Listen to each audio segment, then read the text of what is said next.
our friend Chris Lowe from On 3. We talk to him each week.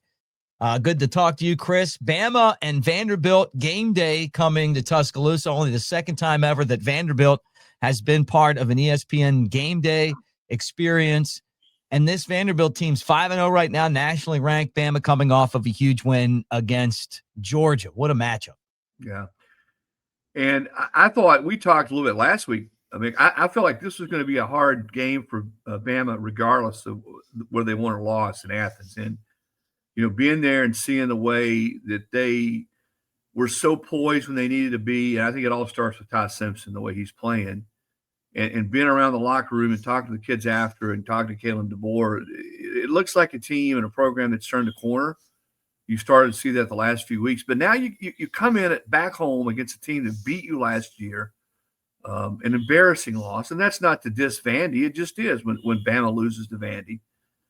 They tore the goalpost down. Now you got Diego Pavia, who's not afraid to speak his mind and talking about, what they're going to do to Bama. So I still think when you come off an emotional high and a win like that, one that Bama needed so much, and you come back home against a team everybody expects you to beat, once again, here's Bama, a double-digit favorite, just like they were against Oklahoma last year, like they were against Vandy, like they were against Michigan.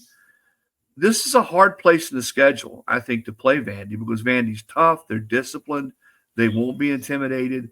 They are a good football team. Look at what they've done to teams in the second half this year. Now, they haven't played Georgia.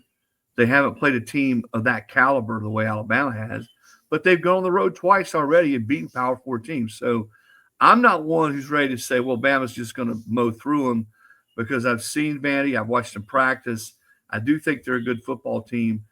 And I think mentally and emotionally for Bama, this will be a test because they have played down to their competition level a good bit over the last year plus. Yeah, well, LT Overton talked to the media earlier this week and basically, as the leader of the defense, not taking Vanderbilt lightly. This isn't Vanderbilt from 3 years ago. I mean, maybe the closest thing to it would be when James Franklin was coaching.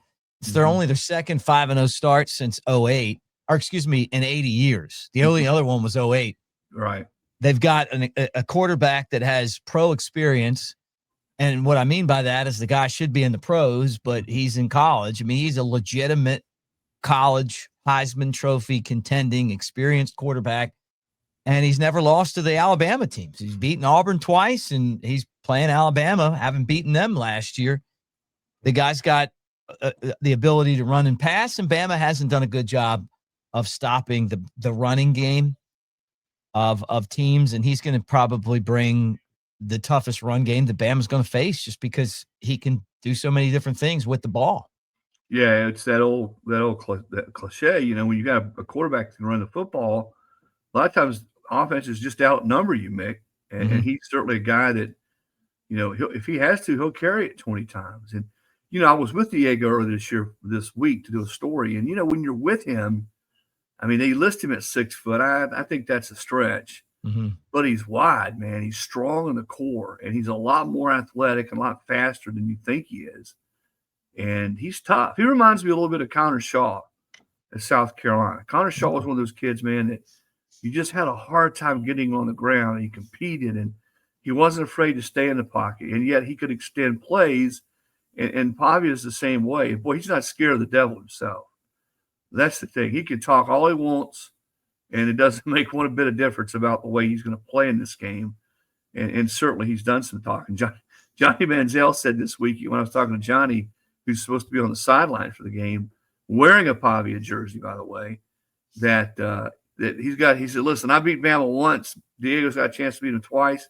He said, man, that's the bleep they build statues for in your honor if you beat a team like Alabama twice. So, yeah, we'll see. But I do think it's got a chance to be a good football game. I think – and here, this is what's important to remember about Bama. And we've discussed this too. The version of Alabama you saw Saturday in Athens was the healthiest version we've seen of Alabama yet. Yeah. Getting Tim Keenan back in the middle of that defensive line was huge. Getting Jam Miller back at running back, just his ability to protect when teams blitz. Who got the football just about every time, Mick, when they were trying to run the ball off the goal line late?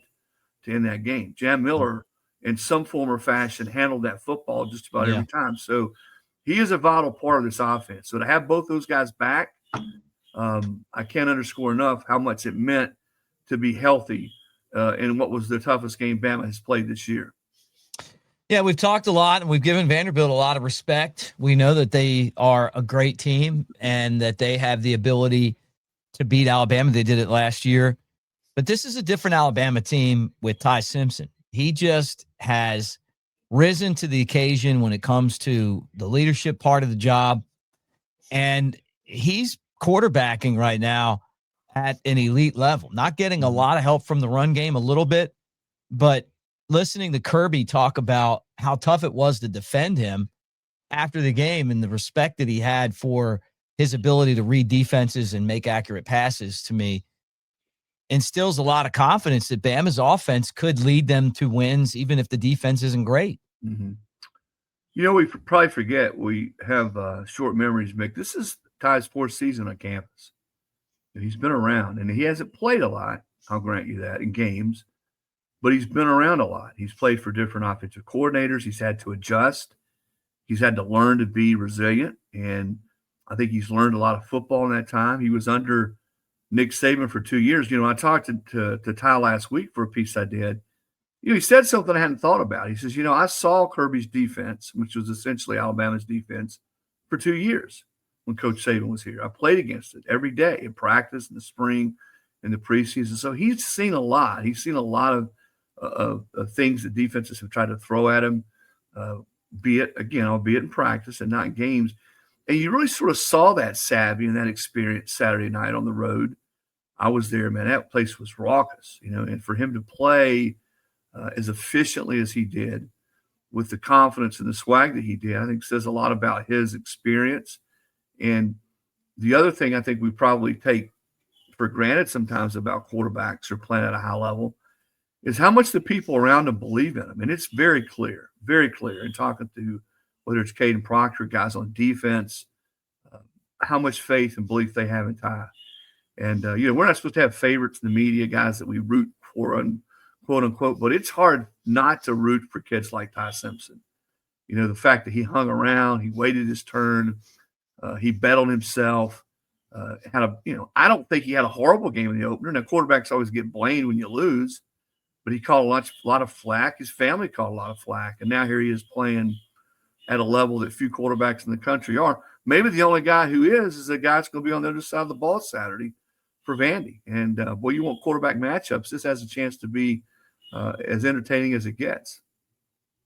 No doubt about it. It's exciting. Alabama against Vanderbilt, and obviously a big game for the Crimson Tide as they need to keep winning, right? And for Vanderbilt, they win this game, they'd go to 6-0. For Alabama, they win this game and they exact a little revenge as far as what happened last year. But game day in Tuscaloosa, and the Crimson Tide hoping to be able to kind of follow up what they were able to do last week in Athens.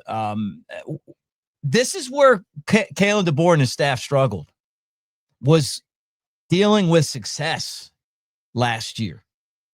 Are they ready to deal with success? And what I mean by that, are they going to have this team ready to play Vanderbilt? I counted Saturday night late there in the bowels of Sanford Stadium when Kalen was talking. I counted at least 3 times, Mick, that he used the word sustain. And, you know, he said, no, not just in games, but in practice, in every series, every play. And he's certainly aware that, so he's coached, 17 games now in Alabama? I think that's right. He's certainly aware in that span that Bama has not been consistent. They've not played at a consistently high level. They've been good in big games. They've beaten Georgia twice. How many teams have beaten Georgia in back-to-back years since Kirby's been there? They beat LSU, looked great against LSU last year. They played well in some of their bigger games against better opponents. Even the Tennessee game last year, they played great, but that game went down to the final possession on the road at Neyland Stadium. Tennessee was a playoff team. It's these games, as you point out, games where they're double-digit favorites, where most people expect them to win. Can they play at that level? And as Nick Saban used to say, not watch the scoreboard. There's that inner scoreboard that you have, and I think that's where this team needs to prove that it's over that hurdle. And this is a great time to do that against a, listen, Vanderbilt's not a good story. They're a good team.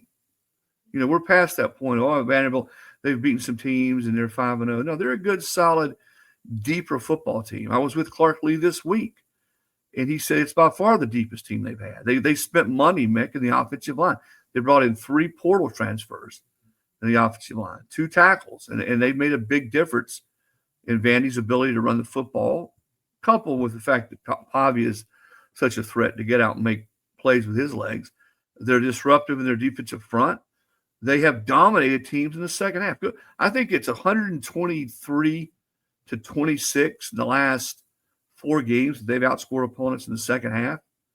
And keep in mind that South Carolina is one of those. At South Carolina. Now, I don't think the Gamecocks are going to national title this year, but that's a tough place to play at night, South Carolina. And Vanderbilt went in there and dominated them. So, again, going back to my original point, I think this is a good test, a telling test for Alabama.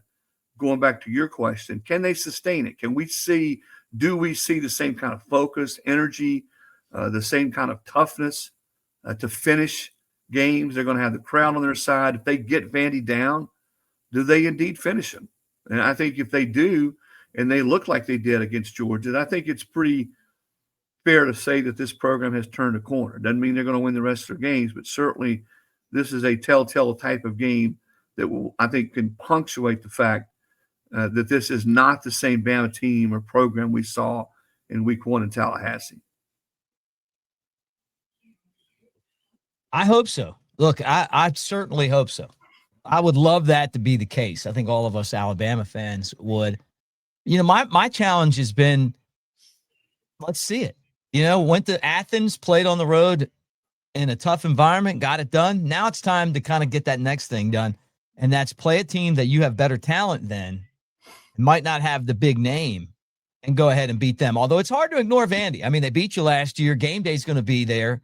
This game means a ton to them. They're going to play inspired football, and I'm talking about Vanderbilt. They're going to come to town, and they're going to give 110%, and I think that's good for Alabama to have to play a team that's going to give that type of effort, because they need to give that type of effort if they want to get to where they want to get to, and that's national championship. Most of us, and I know we talked about this after the first game. There was a lot of frustration, not anger. People with any that were in touch with reality weren't ready to run Kalen DeBoer out of here after the FSU game. Some people were, but that's just part of college football in the SEC. But I think we discussed this. I wrote a column about it. Listen, trying to assess anybody in 14 games is ludicrous and say, hey, he can't do it. He's not the man for the job. I think we all agree that the real thing, the real test is, how does his team respond the rest of the way? That to me was what was most important coming out of that game. Yeah, Bama looked lackluster. They looked uninspired, really, to be honest with you. They just didn't look like you would expect Alabama to look coming out of a disappointing finish to the season, his first season, playing your first game in year 2. I think it was a bummer for everybody in Clemson. So my thing was, okay, we've seen this. Is this the worst, though? How do they respond? And they have responded.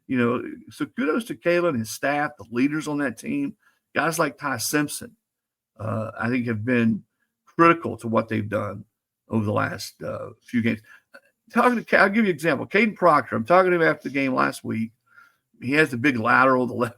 I love that play, by the way. It was great. Lateral down the red zone where he lumbers 11 yards. And you go back and watch that, Mick, and none of those Georgia defenders were jumping in and wanting to take him up high. No. They were going low. But would you, a guy 370 pounds and that big? No, and Shank does a show on here. He says he would have scored. You remember Shank? He was like, hey, he did down for the pylon, so give him that, right? He's about the Proctor size. He said they wouldn't have brought him down. He was. I loved it. I thought Ryan Grubb's game plan he did a great job, was amazing. The last play of the game, the third down play that basically ended the game was brilliant. Executed perfectly. no penalties hardly in the entire game for Alabama. They put Georgia in a spot where they made the mistakes, including Ellis Robinson jumping on the pile. All the Alabama fans are calling him the flying dog, the flying dog that cost Georgia the game.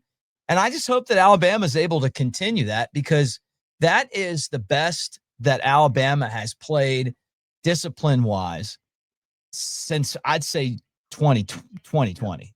It's really good. And that, if that's what Kalen DeBoer can get out of these guys week to week, this team's got a chance to be SEC champs and national champs. And that's why, again, I go back to what I said a minute ago. It was always going to be, how did this team respond to him and the staff the rest of the way? Because it was fair to, I think, the fairest criticism of all of Kalen and his staff. And listen, I'm one of those who think the guy is a terrific football coach. He's won everywhere.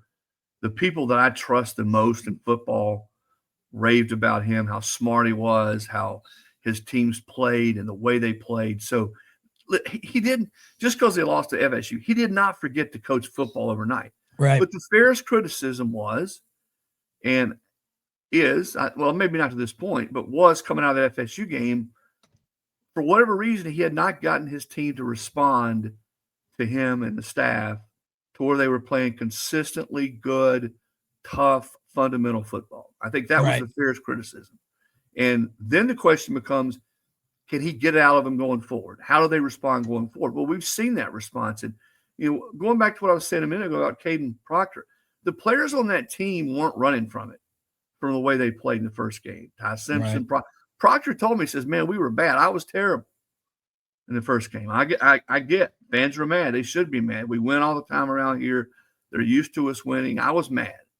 So it wasn't like he was making excuses and saying, well, it was overblown, and I don't know why we took so much heat. That's not fair. Well, it's Alabama, number one. Right. And, when you play to the level that team has for almost 2 decades under Nick Saban, fans and boosters and donors, they get used to that. And I like the fact, again, that the kids on that team, same with Kalen, they weren't running from it. They weren't running from how disappointing that first game was and how poorly they played. It's like, okay, let's see what we can do with it. And I know fans hate to hear this, Mick. Maybe that game was the best thing that could happen to Alabama. We'll see. Maybe the fallout, the embarrassment, getting called out. Former players were calling out the team.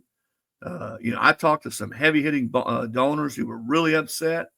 And yet, again, it's what do you do when you get knocked down? And I like what I've seen from Bama, the way they have responded since that first game. Yeah, well said. I agree with you. Look, the way you get the critics off of you around here is you win football games. Right. And that's certainly what Alabama did last week, and hopefully they'll be able to do that again this week. Let's talk about other things going on around the SEC. Sam Pittman, the first coach to be fired in the conference. Good guy. Hate to see it. Took a shellacking to Notre Dame, and he's out. And Bobby Petrino's back at head coach. He's the last guy to really have Arkansas humming.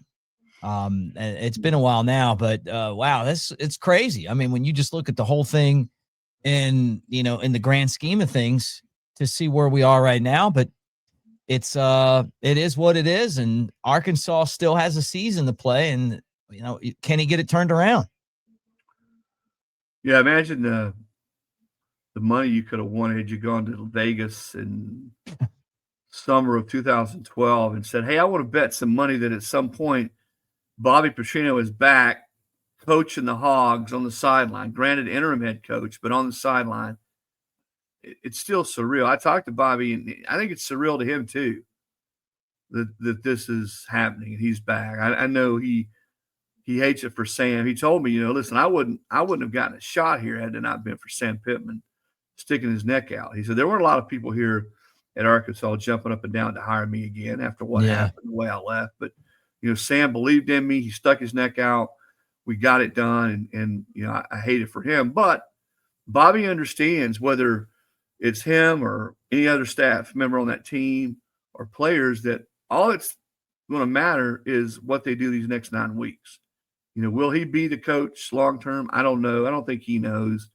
I know this, though. He probably doesn't have much of a chance Mick, if they don't play better and win some games down the stretch. And the thing that was, to me, disappointing is that they were so bad on offense against Notre Dame. I mean, the defense was awful. It has been awful most of the year. And Bobby's, completely overhauled that defensive side of the staff.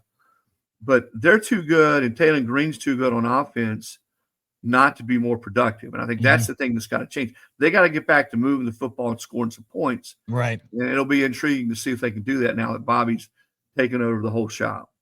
Yeah. Well, we'll see with that. Texas A&M, one of the tough teams in the league right now, top 10. Are they a legitimate SEC champion contender? Well, they got some harder tests coming, but they to me check a lot of the boxes, Mick. They got a quarterback who's versatile. They got a quarterback who's growing. They're physical in their offensive line. They can run the football. They've got some playmakers, some guys on the defensive side of the ball. I think that they're going to be NFL players. And they've got a coach who believes in blue-collar, physical, blood-of-your-nose football. And as much as the game has changed and you see teams trying to spread teams out and score a lot of points, I still think you got to be able to stop the run and run the football. And I think they've been pretty good at that. Imagine if somebody would have told you in August that we got 4 teams overall, or 4 or 5 in the league that are unbeaten, that among those, though, would not be Georgia, would not be Alabama, would not be LSU, would not be Texas. None of those 4 are unbeaten. And yet we still have, multiple teams that are unbeaten. I think that speaks to the parity in this league. And I think it also speaks to, for those of us who love to see it shaken up a little bit, what we're in store for the rest of the year in the SEC. I would not be at all surprised. And I'm not calling on shot here. I'm not pulling a Diego Pavia. But I would not be at all surprised to see Florida beat Texas this weekend. Wow. That just has that feel to me that Florida's too good on defense. With some time off, surely we're going to see DJ Lagway play like he's capable of playing at some point. Maybe This is the game that they put it all together. Yep. Hey, guys, don't forget to sign up for Avenue D, Mick Nation. Their QR code is right below my box here. Gave away tickets to Arkansas. We got Bama Tailgate Show gear, hats, and shirts that we're giving away as well. You also can get daily cash prizes. It's a lot of fun. It's basically just picking games, and you can do it for absolutely free. And we appreciate you guys for being a part of this right here. So when you look at the conference right now as a whole, who do you think is the favorite to win this thing as of week 5? Ooh, man, that's a hard one. I could reel off 4, 5, 6 teams and have a shot. Yeah. No clear front runner. Listen, I think Alabama, if you could trade, and again, fans probably don't want to hear this, but if you could trade games, Alabama would go every single time with the way it's happened. They would much rather have lost to Florida State and beaten Georgia because of what it means in the conference race. And I think at the time of the season it is going into October. I think with the way Ty's playing, if they can stay healthy, now they lost 2 more defensive players, which doesn't help, but you got to keep Keenan there in the middle. If they can continue to, get a little bit better at stopping the run, I think that's probably the big concern right now, Mick, with Alabama. And you look at the rest of their schedule, you get Tennessee at home. I think that makes a big difference. Yeah. I would put Alabama right up there in the top 2 or 3. I'm not ready to punt Georgia. We'll see what happens at Ole Miss. That quarterback situation is fascinating. I mean, I don't see any way they could take Trinidad Chambliss out of the lineup. He's been money for them. And again, A&M is probably the team we don't talk enough about. I don't know. You know what the more fascinating question to me is not necessarily who's going to be the SEC champion. What 3 or 4 teams are going to make the playoff? I mean, we thought last year was sort of wild. You had 3 teams that didn't get in that thought they should: Bama, South Carolina, and Ole Miss. I bet we're right back there at square one again this year, Mick. I bet there's going to be, other than the 3 or 4, and sure the SEC will get 4 this year, I bet there's 2 or 3 more after that have a resume or playing the kind of football that they can make a case that they should be playoff teams. That to me is the bigger question. How's it going to shake out of the teams that are a bunch of them? They're sort of bunched all together right now that, have the kind of resume that they're going to deserve consideration to make the playoff. And I don't know, what do you point to now? 8 teams? 9 teams? I mean, Oklahoma would be right up there had they not lost Mateer. I don't know how long Mateer is going to be out. Great quarterback, though. Fun guy to watch. Is it 4 weeks? If he comes back and plays here in 2 or 3 weeks, then, boy, what I've seen out of Oklahoma, they certainly look like a contender. Yep. I agree, man. I guess the other thing, and I'm sure you don't have any insight on this, but it definitely is curious. You talked about Florida beating Texas. They may need to do that to save Billy Napier's job, because you're hearing a lot of rumblings from all over the place that Florida might try to hire Lane Kiffen. It seems like Lane Kiffin's name's always popping up in these job searches. And I'll say this on here. I used to think it was impossible that Alabama would ever hire Lane Kiffen. My opinion on that has changed somewhat. Not to say that Kalen DeBoer is under fire or anything like that, but I feel like that that Lane Kiffen is doing a good job of changing the perception that people have of him. I haven't known Lane for a long time now. Yeah, he has absolutely changed who he is. Now he still has a little bit of that Eddie Haskell in him. I know I'm dating myself when I bring up Eddie Haskell references. Leave it to Beaver, guys. Leave it to Beaver. And he still likes to poke fun. He's a Twitter troll. But no, he is much more at peace with who he is. He's in a good place in his life. Lane has talked about that now on several different platforms. And I think he likes it there in Oxford. I think he likes the way of life. His oldest daughter's there, Landry Knox. His son is there, going to school and playing high school football. I don't know that Lane is as antsy as he was at one point, looking around every year. All right, where can I go next? This job looks better. I got a chance to, as he said, go there and maybe they'll build a statue for me. Now, all that said, I also think he's as competitive as it gets. And if a job like Florida comes open, which chances are it will, unless Billy puts together some unbelievable run to end this season like he did last year, Lane's going to have a hard time saying no to that job. That's still – maybe it's not the Taj Mahal that some people make it out to be, but it's still, to me, one of the best 5 to 6 jobs in all of college football.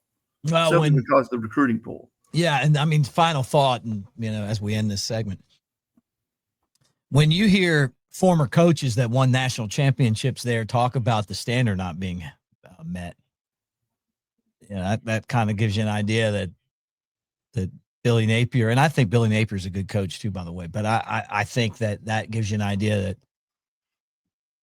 that there's going to be a change unless he starts winning. Yeah. Well, I mean, last year there would have been a change last year. I think he was all but gone after that A&M game early in the season, and I think he had a key booster or two. The interim president saved him, and to Billy's credit, he never lost that locker room. Yeah. And they played really good football down the stretch. To do that 2 years in a row, though, Mick, in this league is asking a lot. Yep. Well, Chris Lowe, on 3, what do you got out there that people need to check out, and how can they find you? Well, I had a chance to catch up with Johnny Football and Diego Pavia, 2 guys who become buddies there in Nashville, and going to be in Manziel says he'll be touch Brian Denny on the sideline. Did something this week on sort of turning the calendar from September to October, the best and the worst teams, players, coaches, games, moments, and just sort of going through that, Mick. Boy, I tell you what, if October and November as good as what we've seen this far, it's going to be a heck of a season. Guys, we're brought to you by Pearl River Resort, Philadelphia, Mississippi. Now's the time to go check out the Timeout Sports Lounge right there in Golden Moon Casino, Vegas-style sports book, and you don't have to do the trip that I'm doing on Friday and go all the way out to Vegas to check it out. So make sure that you, if you're in Tuscaloosa, drive over, hour and a half, Birmingham, drive over, check it out. If you'd have took Bama last week, you'd have gotten points and beaten Georgia, and you can go play that and anything else you want to right over there at Pearl River Resort at the Timeout Sports Lounge. Chris, always great seeing you. Now let's enjoy some Jay Coker. I may not suit up on Saturdays anymore, but I'm still in the game. In here, I call the plays, make adjustments, and lay it on the line. Want to feel that fire, that rush? Then you've got to get in the game. I used to say it in the tunnel, and I still say it now. Let's roll.